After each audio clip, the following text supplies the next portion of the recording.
তো হ্যালো বন্ধুরা, রোববারের ব্লগে আমি তোমাদের বলেছিলাম যে মাকে নিয়ে একটা জায়গায় যাওয়ার প্ল্যান আছে। তো রোববার তো হয়নি, তো আজকে সেই জায়গায় যাব। তো আজকে ওই জায়গার সম্পূর্ণ ভিডিও তোমাদের জন্য আনবো। তোমাদের কেমন লাগছে সেটা অবশ্যই জানিও, আর অবশ্যই অবশ্যই ভিডিওটি সম্পূর্ণ দেখো। ওকে, তাহলে জায়গায় গিয়ে দেখা হচ্ছে। বা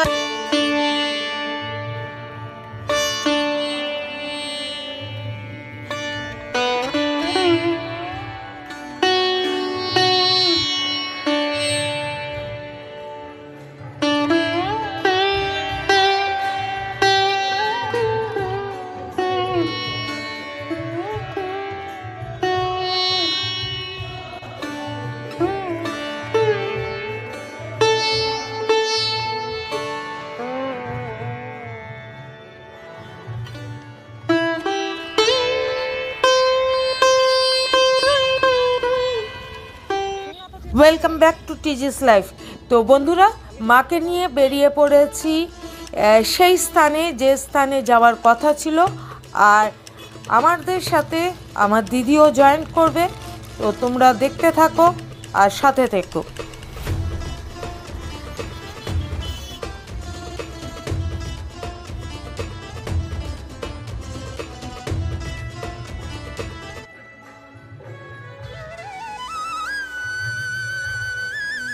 বন্ধুরা, এসে গেছি সেই স্থানে।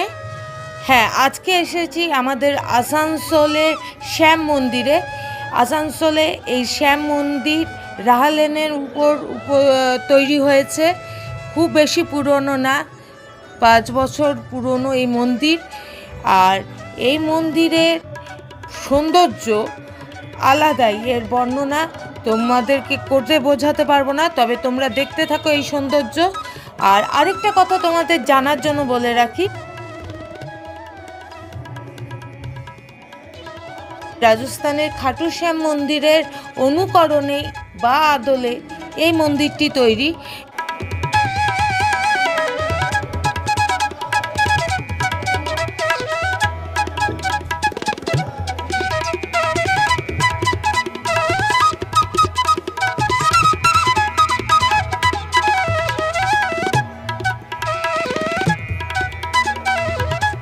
এই মন্দিরের যে পরিবেশ তা অবর্ণনীয়, শান্ত একটা নির্মল পরিবেশ।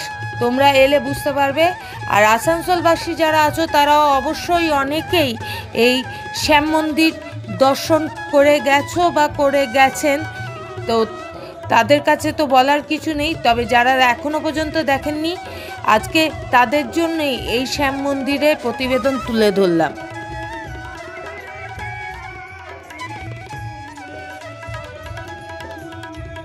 মন্দিরের ভিতরে পরিবেশ অত্যন্ত মনোরম, শান্ত আর নির্মল, পবিত্র।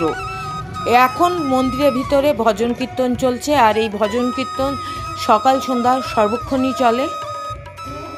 এখন তোমাদের সামনে সংকটমোচনের মূর্তি তুলে ধরলাম। প্রথমেই এই সংকটমোচনের মূর্তি রয়েছে, অপূর্ব সুন্দর, অপূর্ব সুন্দর। তোমরা দেখো।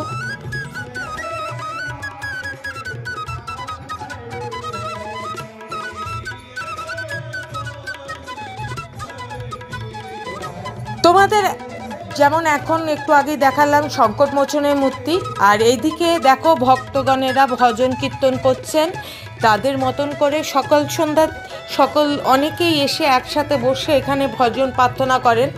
আর এখন যে মূর্তিটি তোমাদের দেখাচ্ছি তা রাজস্থানের খাটু শ্যাম মন্দিরের অনুকরণে তৈরি শ্যামজির মূর্তি।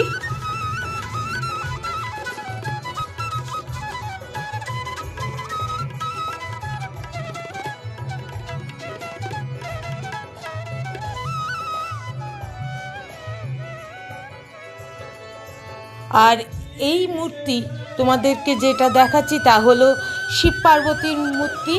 এখানে পার্বতী শঙ্কর একসাথে বিরাজমান, অপূর্ব সৌন্দর্য। প্রতিটি মূর্তির মধ্যে আলাদাই এক আভা। আমার মন ভরে গেছে এখানে এসে। আশা করছি তোমাদেরও এত সুন্দর এক পরিবেশ দেখে নিশ্চয়ই মন ভরে গেছে, পবিত্র হচ্ছে।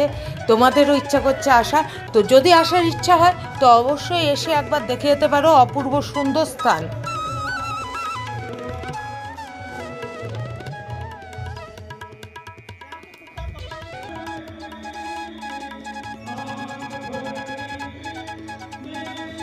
আর এখানে আছেন গোপালজি, গোপালজির পাশেই রয়েছে অখণ্ড জ্যোতি। আর এখানে ভক্তগণেরা প্রত্যেকে সুন্দর লাইন করে একবার একবার করে ঘি আহুতি দেন, তারা নিজের মনস্কামনা বলে ঘি আহুতি দেন। অপূর্ব সুন্দর একটি স্থান, নির্মল স্থান।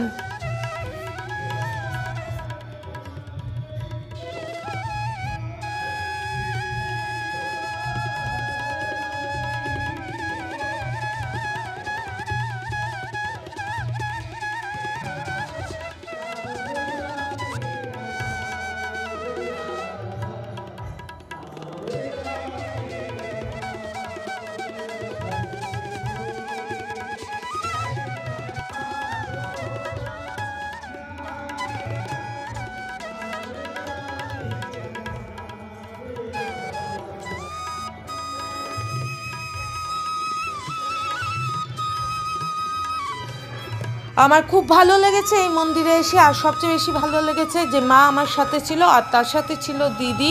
দিদি অবশ্য মন্দিরের ভিতর ঢুকতে পারেনি, কারণ ওর শ্বশুরবাড়ির তরফে ওষুধ চলছে, সেই কারণে ও বাইরেই দাঁড়িয়ে ছিল। কিন্তু দিদি মা ওদের সাথে আসা অত্যন্ত ভালো লাগার একটা বিষয় আমার কাছে। তো সবসময় ভালো লাগে মা আর দিদির সাথে কোথাও যাওয়া। ওই যে দিদি আমার দাঁড়িয়ে রয়েছে গেটের সামনেই। তো তোমাদের কেমন লাগলো বন্ধুরা আজকের ভিডিওটা, তোমরা অবশ্যই জানিও। আর মন্দিরটি বিশেষ করে কেমন লাগলো তোমরা জানিও।